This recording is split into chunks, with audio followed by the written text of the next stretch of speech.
The wind carried the dust softly across the empty trail as Thomas Blake rode through the open plains. His horse's hooves made a steady sound against the dry earth, a sound that matched the quiet rhythm of his thoughts. He wasn't a man who liked trouble.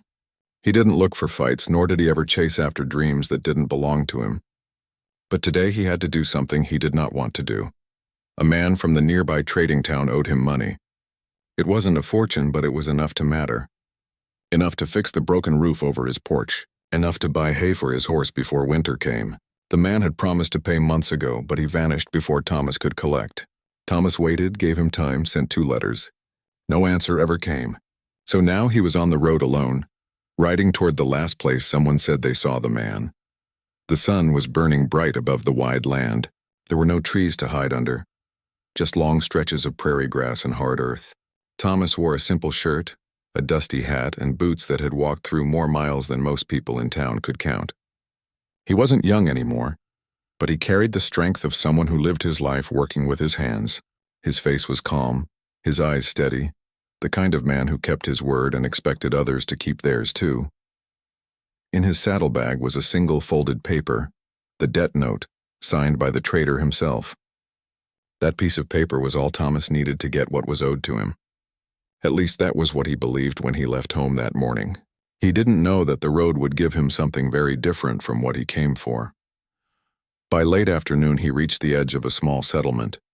A few wooden cabins leaned against each other like tired men, and the smell of smoke drifted in the air. A handful of wagons stood near the trail. Beyond the settlement was a native village, quiet under the golden light of the setting sun. Thomas had been here once before, years ago, when he traded horses for grain. He remembered the sound of drums at night and the way people spoke to each other softly, almost like a song. He tied his horse outside the trader's small cabin. The windows were broken. The door hung open. Inside, the room was empty. No furniture, no barrels, no sign of life. Just a few footprints in the dust. Thomas walked slowly, his boots creaking against the wooden floor. He knew what an abandoned place looked like.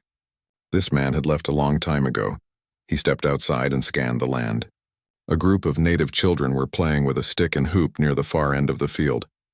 A few women were sitting together, weaving something from dried grass. Their eyes lifted when they saw him, but they didn't speak. There was a quiet tension in the air, like the ground itself was holding its breath. Then he saw her. She was standing near the well, her long dark hair braided neatly, her dress made of soft fabric tied with a thin belt at her waist. Her face was calm, but her eyes were sharp, like she saw through things most people missed. She wasn't smiling, but she wasn't afraid either. When Thomas looked at her, she didn't turn away like the others. She held his gaze as if she had been waiting for him. Thomas tipped his hat politely, the way he always did when meeting someone's eyes. She didn't respond, but she took a step closer. He spoke gently. "I'm looking for a man who lived in that cabin." She tilted her head. He could tell she understood some English, but not all of it. She pointed at the empty house and then shook her head slowly. "He's gone?" Thomas asked. She nodded. Thomas sighed. He rubbed the back of his neck, looking at the place where the trader used to live. It wasn't just money now. It was lost time, lost effort, a ride that brought him nowhere. Then the young woman pointed to the ground, tracing something with her finger. She made a gesture like a man running, and then pointed toward the distant hills.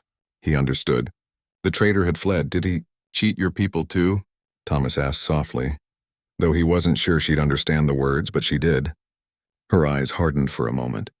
She placed her hand over her chest, then over the empty land, as if to say something was taken from them. Thomas didn't know why it mattered to him, but in that moment, he felt something stir inside. It wasn't just about the money anymore. There was a wrong done here, a wrong that had touched her people too. As the sun slid lower in the sky, the village grew quieter. The children went home. The women carried their work inside, and smoke rose gently from the cooking fires. The young woman stayed where she was. It was as if something tied her to that well and to this story that had just begun. Thomas walked to his horse and leaned against the saddle. He thought about going back. There was no debt to collect if the man was already gone. But something in the way she had looked at him told him the story wasn't finished. He could ride away now and forget about it. But he'd always remember the sharp truth in those dark eyes. A few older men from the tribe came out to stand near the fire. They didn't smile or wave. They just watched him, their faces unreadable. Thomas understood why. To them, he was another outsider, like the man who had lied to them. Trust wasn't something given easily here. The young woman stepped closer to the elders and spoke in her language. Her voice was soft but carried strength. He didn't understand the words, but he could feel their weight. She pointed at Thomas, then at the cabin. Some of the elders frowned, others nodded slowly. The air was thick with something unspoken. When she finished speaking, one of the older men gave Thomas a long, searching look. He didn't say anything. He just nodded once, then walked back to the fire. Thomas stayed where he was, his heart beating slower now. He had come here with a simple plan. But life didn't care much for simple plans. It often placed you in the middle of things you never asked for. The young woman didn't leave. She stood a few feet away as if making sure he wouldn't disappear too. Her name, he would later learn, was Ayanna, but that night she was just a silent figure in the soft firelight, watching him like a question waiting to be answered. Thomas made a small camp outside the settlement. He laid down his bedroll under the stars, listening to the faint sound of distant drums. He could see the village fires glowing softly in the dark. His horse grazed quietly nearby, tired from the long ride. He stared up at the sky. The stars over the prairie were bigger and brighter than anywhere else. It was the kind of night that made a man think about the turns in his life, the good ones and the ones that just happened. He thought about his father's words spoken long ago when he was just a boy. Always keep your word, son, even when it's not easy. He thought about the trader who owed him money. He thought about the quiet, steady eyes of the young woman who stood by the well. And he thought about how life often led a man down a road he didn't plan to walk. Somewhere deep inside, a small voice whispered that this trip wasn't going to end the way he expected. But Thomas was not a man to turn away just because things got complicated. He turned on his side, listening to the wind carry through the grass, and felt something he hadn't felt in a long time. A quiet pull, like the beginning of a story that wasn't written yet. And under that starry sky, Thomas Blake closed his eyes, not knowing that by the end of this journey, he wouldn't be riding home alone. Thomas woke early the next morning with the sound of the wind brushing through the prairie grass. The sun had just begun to rise, painting the land with soft gold. He stretched his arms slowly, feeling the stiffness in his back from sleeping on the hard ground. The air was cooler than the day before, but still dry. His horse was already awake, grazing a few feet away. It was a quiet, still moment, but Thomas could feel the weight of yesterday sitting on his shoulders. He didn't come here to get involved with anyone's problems. He had only come to collect a debt, but now the trader was gone. The cabin was empty, and something in the young woman's eyes had pulled him into a story much bigger than his own. He had seen truth in her face, a truth that said the man who ran away didn't just cheat Thomas. He had cheated the tribe too. Thomas walked toward the village with slow, careful steps. He didn't want to seem like a threat. A few dogs barked in the distance, and some of the village children peeked out from behind the huts. Their eyes were curious but not unfriendly. Smoke rose from several fires as the women began cooking the morning meal. Everything moved with quiet order, like a place that had its own way of doing things. He saw her again near the well. Ayanna. She was drawing water with a wooden bucket, her hair tied neatly, her braid falling down her back. When she noticed Thomas, she didn't turn away. She watched him, just like she had the day before. There was something steady in the way she looked at him, like she was trying to understand what kind of man he was. Thomas raised his hand in a small greeting. She gave a faint nod in return. One of the older men, the same elder who had stared at him last night, walked over. He spoke a few words in his own language. Thomas didn't understand, but he knew the tone of a man who was asking questions. "I don't speak your tongue," Thomas said quietly, "but I'm not here to cause trouble." Ayanna came closer. She spoke to the elder first, then to Thomas in slow, careful English. "They ask why you stay." Thomas took a breath. "Because a man cheated me," he said. "And he cheated you too." She listened carefully, picking up his meaning piece by piece. She turned back to the elder and spoke in her language. The man frowned but said nothing more. After a long silence, he gave a slow nod and walked away. Ayanna turned back to Thomas. "They do not trust men from town. Many times bad things happen. They think you, same like him." Thomas nodded slowly. He could understand why they felt that way. People from the town had often treated native villages unfairly. He had seen it himself, but he wasn't that kind of man. He had never taken what didn't belong to him. "I'm not like him," Thomas said gently. "I give my word." She studied his face for a moment like she was measuring the weight of his promise. Then she nodded once. "I believe." It was a small thing, but it warmed him more than the rising sun. As the day grew brighter, Thomas tried to gather more information. He walked around the cabin, searched the nearby ground, and found a set of wagon tracks leading toward the distant hills. They were not fresh, maybe a day old, but clear enough to follow. The trader had left in a hurry. Ayana walked with him, pointing at the tracks. She said the man had come to the village weeks ago, made promises of trade, then slowly began taking more than he gave. When the tribe realized what he had done, he was already planning his escape. Thomas clenched his jaw. This wasn't just a man who failed to pay a debt. This was a man who made a habit of running from his wrongs. The elders called for a small meeting that afternoon. They sat around the main fire, speaking quietly. Ayana was there to translate a few words to Thomas. They told him the man had taken goods, tools, and some horses. He had promised to return but never did. The tribe had no way to follow him. They had no reason to trust outsiders again. Thomas listened in silence. This wasn't his fight, yet the injustice burned in him. It wasn't just about money anymore. It was about doing what was right. As the sun climbed high, some of the young men in the village began to whisper. Thomas noticed their stares. They were not angry, but they didn't like him being near Ayana. One of them stepped forward, a tall man with broad shoulders. He spoke sharply in their language. Ayana answered calmly, but Thomas could tell the man wasn't happy. Thomas didn't want trouble, but he could feel the tension in the air growing. He stepped back slightly, keeping his voice level. "If he wants me to leave, I'll leave," he said softly to Ayana. She shook her head. "No, you do nothing wrong, but they fear. Many men come, make promises, then bring pain. They don't want same again." Her words cut deep. It was the truth of her people's experience, broken trust over and over again. Thomas didn't blame them. Later in the day, Thomas found a quiet place near the river where the water ran gently over the rocks.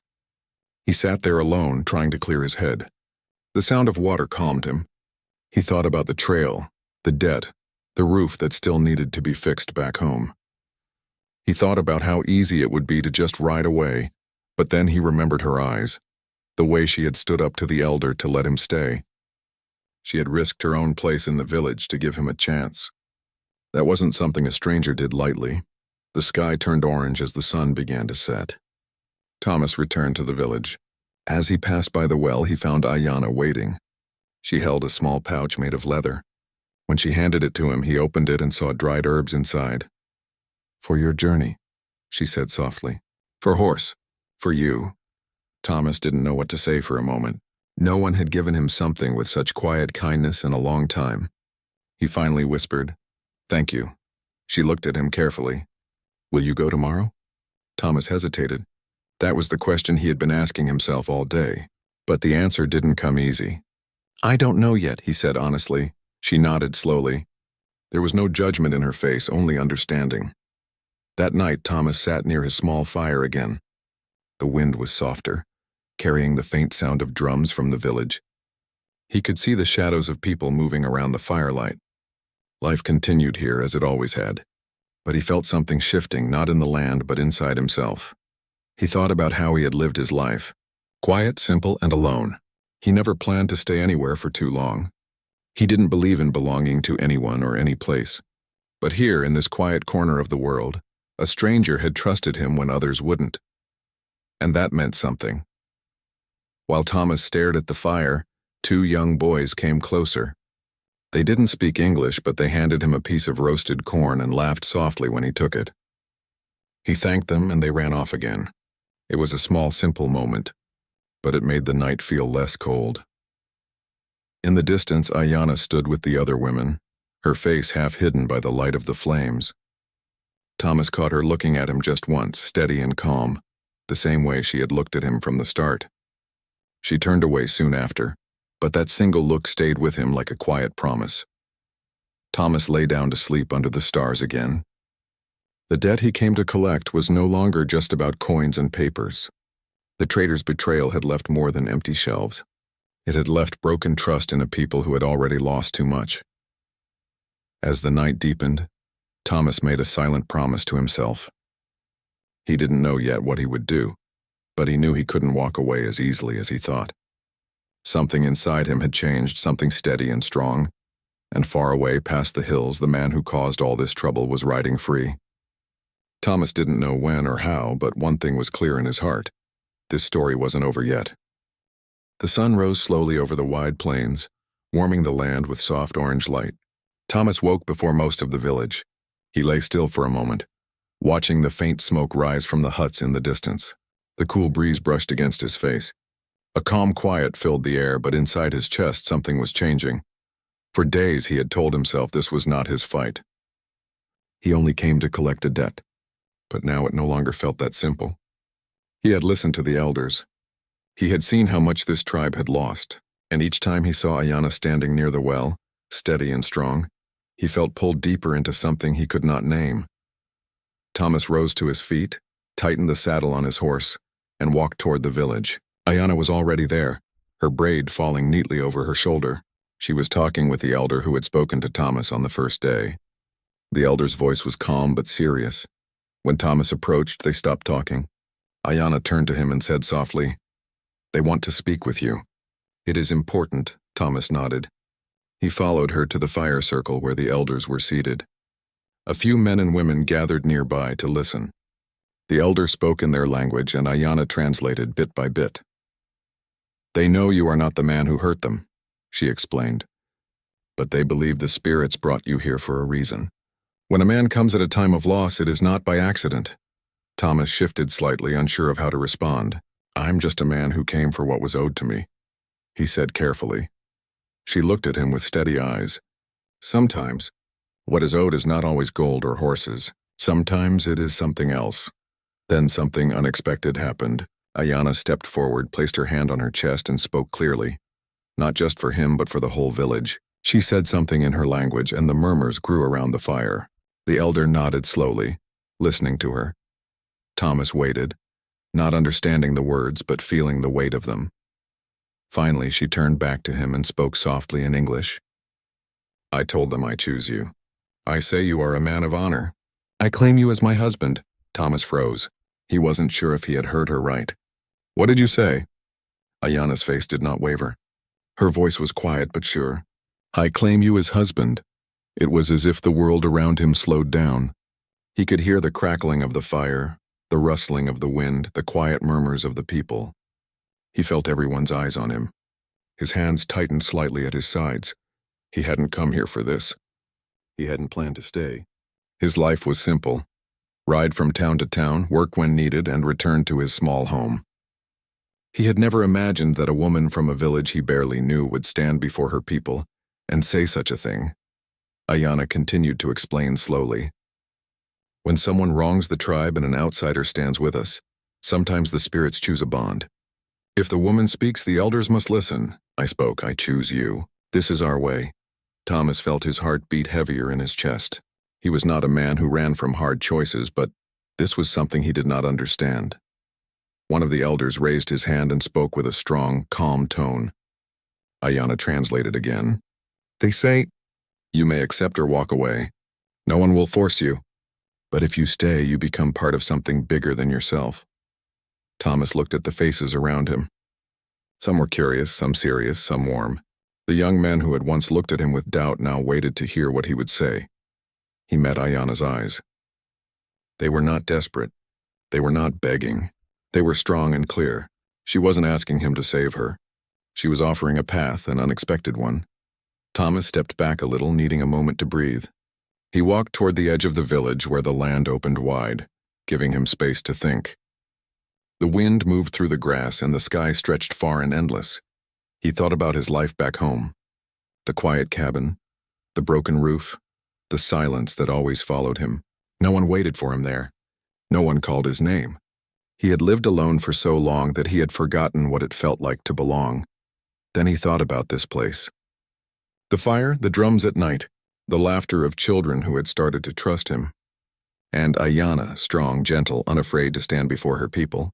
She was not asking him to save her. She had chosen him because she saw something in him. Something he wasn't even sure he still carried. A few minutes later, Ayanna followed him quietly. She didn't speak at first. She just stood beside him, looking out at the horizon. Finally, she said softly, "If you leave, I will not stop you, but I saw you when you came. You did not look at us like others do. You looked like someone who still has honor." Thomas turned to her slowly. She didn't smile, but there was a quiet strength in her eyes. "I didn't expect this," he admitted. "I came here for something simple." "Now everything is different," Ayanna nodded. "Sometimes the road does not ask what you want. It gives what you need." Those words struck something deep in Thomas. That night, the elders waited by the fire again. Ayanna stood silently, her hands folded in front of her. The people were quiet, their faces lit softly by the orange flames. Thomas walked toward them slowly, his boots crunching against the dirt. The elder raised his hand. "You decide?" Ayanna translated. Thomas looked at the fire, then at her. The decision wasn't about a debt anymore. It wasn't about the man who ran away. It was about what kind of man Thomas Blake wanted to be when the sun rose tomorrow. He spoke clearly, his voice low but steady. "If I give my word, I keep it. And if I stand with someone, I stand fully. I will not turn away." Ayanna translated his words to the elders. A hush fell over the circle. Then one of the elders nodded and a few others followed. The fire crackled louder as if answering his choice. Ayanna stepped forward and placed a handmade necklace, a small piece of carved wood on a leather string, around his neck. It was not gold. It was not silver. But it carried something stronger: trust. Thomas felt the weight of it settle on his chest. It was not heavy, but it meant something real. That night, the village came alive with quiet songs. Not loud, not wild, but warm. The elders spoke blessings around the fire. Ayanna stood next to him, not as a stranger, but as someone who had chosen a shared road. Thomas did not fully understand their customs. He did not know what the days ahead would hold. But for the first time in many years, he felt something he had not felt in a long time. He belonged somewhere. The stars above shone bright, and the sound of the wind through the grass felt softer now. He looked at Ayanna beside him, her head held high, and knew this night had changed everything. Tomorrow, the world would not be the same. He would no longer be just a man chasing a debt. He was now part of something much larger, a story that had chosen him, even when he hadn't planned to be chosen. And as the fire burned low, Thomas realized deep in his heart, sometimes life doesn't give you what you asked for. It gives you what you were meant to find. The sun rose bright the next morning, its warm light spilling across the open plains. The air smelled of grass, firewood, and the river nearby. Thomas stood outside the small camp, staring at the necklace Ayanna had placed around his neck the night before. It wasn't made of gold or silver, but it felt heavier than any coin he had ever held. It wasn't just decoration. It meant trust. It meant belonging. It meant a promise. He looked at the village, still quiet, as people woke slowly to start their day. Women carried water, men prepared horses, and children chased each other through the dust. He had been here for only a few days, but everything already felt different. He was no longer just an outsider who came to collect a debt. He had made a choice, one that tied him to these people in a way he hadn't expected. Ayanna approached him quietly, her braids swaying gently as she walked. Her eyes were calm, but they carried something steady inside them, something that made Thomas stand a little taller. "Today," she said softly, "elders want to ride with you. They will show you where the man went. He took horses, goods, and trust. Now you are part of this too." Thomas nodded. He understood. He had accepted their bond. That meant he shared their struggles now, not just their warmth. By mid-morning, a small group was ready. 2 elders, 3 young men, and Ayanna mounted their horses. Thomas checked the saddle on his old bay mare. The sky above was clear, and the wind was steady. A good day to ride. As the group moved out of the village, dust rose behind their horses. The trail was easy to follow. Wagon tracks cut through the earth, leading toward the rocky hills beyond the open plains. Thomas rode near the front, scanning the land carefully. The young men kept their eyes sharp too. The trader had a head start, but tracks like these didn't fade fast in dry country. As they rode, Ayanna spoke to Thomas in simple words. telling him more about the man who had wronged both sides. The trader had come as a friend, promising trade and supplies. He had taken what he wanted, given almost nothing, and then disappeared in the night. Thomas listened quietly. He thought of all the times he had seen men like that, smooth talkers who left only trouble behind. He wasn't one of them, and now the tribe knew it too. That mattered to him more than he could say. By noon, they reached a narrow stream where wagon wheels had cut into the soft earth. Thomas dismounted and knelt down, touching the tracks with his fingertips. 2, maybe 3 days old, he said softly. Ayanna translated for the others. The elders nodded in agreement. As they rested their horses near the stream, Thomas looked around. The land stretched far and empty, except for a single line of trees in the distance. If the trader had any sense, he would have headed toward the trading post beyond those trees. That was where trouble liked to hide. Ayanna handed Thomas a small piece of bread wrapped in cloth. "Eat," she said. "Long ride ahead." He accepted it with a faint smile. It had been a long time since someone thought to care for him in simple ways. When they started riding again, the wind grew stronger, brushing against their faces. The sun moved slowly across the sky. It wasn't an easy ride, but no one complained. Everyone rode with quiet determination. They weren't chasing revenge, they were chasing justice. By late afternoon, they spotted smoke in the distance. Not village smoke, campfire smoke. The kind that comes from a man who believes no one is following him. Thomas felt his heart beat a little faster. The others grew quiet. Ayanna gave him a sharp, meaningful look. They slowed their horses and stopped behind a patch of trees. From there they could see a small camp. There was a wagon, a tent, and 2 horses tied nearby. And sitting near the fire, looking far too relaxed, was the man Thomas had been looking for.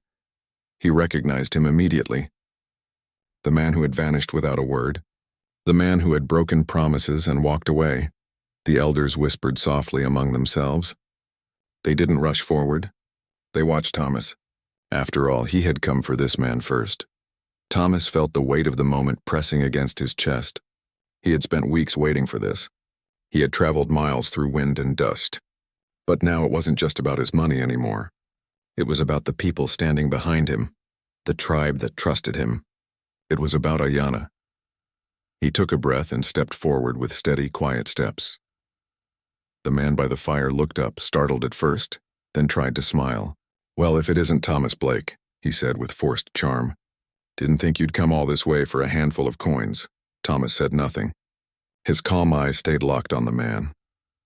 "You shouldn't have followed me," the man continued nervously. "It's just business. You got to let things go. But Thomas wasn't here to let it go. You didn't just cheat me," he said slowly. "You cheated them," the man's smile faltered. He looked past Thomas and saw the riders emerging from behind the trees. The elders, the young men, and Ayanna. The wind seemed to fall silent for a heartbeat. The man swallowed hard. "I didn't mean no harm, just needed a little more time." Thomas stepped closer. "You had time." "You had trust. You threw it away." Ayanna stood quietly behind him. She didn't shout. She didn't cry. But her presence alone carried the weight of a people wronged. The man shifted nervously, his eyes darting between them. He could see he was outnumbered. And more than that, he could see that Thomas wasn't going to back down. The elders spoke softly, their words like quiet thunder. Ayanna translated, her voice steady. "They say what is taken must be returned. What is broken must be faced." The man lowered his head. Slowly he reached into the wagon and brought out the goods he had taken. Tools, woven blankets, small sacks of food. His hands trembled as he placed them on the ground. Then he looked at Thomas. "You're not like me," he said bitterly. "You could have just left." Thomas shook his head. "That's exactly why I didn't." They gathered everything and tied it to their horses. The elders didn't punish the man with anger. They simply took back what belonged to their people. Justice here wasn't loud. It was quiet, firm. Before leaving, Ayanna looked at the man once more. She didn't say a word, but the look in her eyes made him look down in shame. As the sun dipped low and the sky turned soft red, they began their ride back to the village. The wagon tracks that once led away from trust now led back home.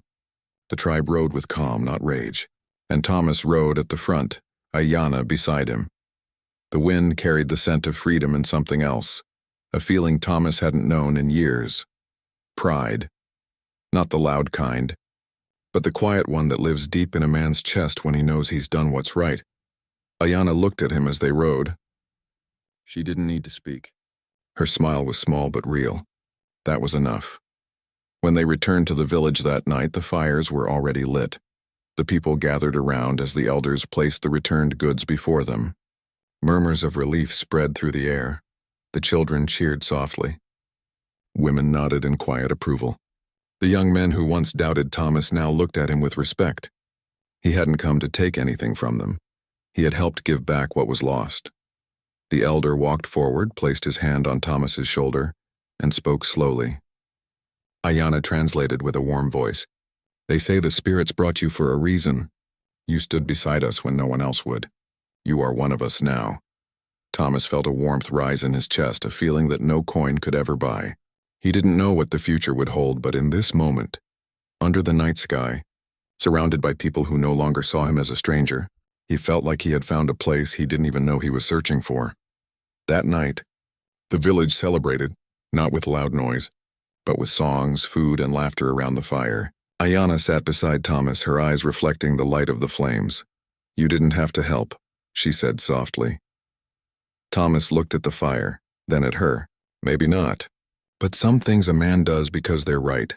She smiled gently, and for the first time in many years, Thomas smiled back without feeling the weight of the world pressing down on him. The necklace around his neck no longer felt heavy.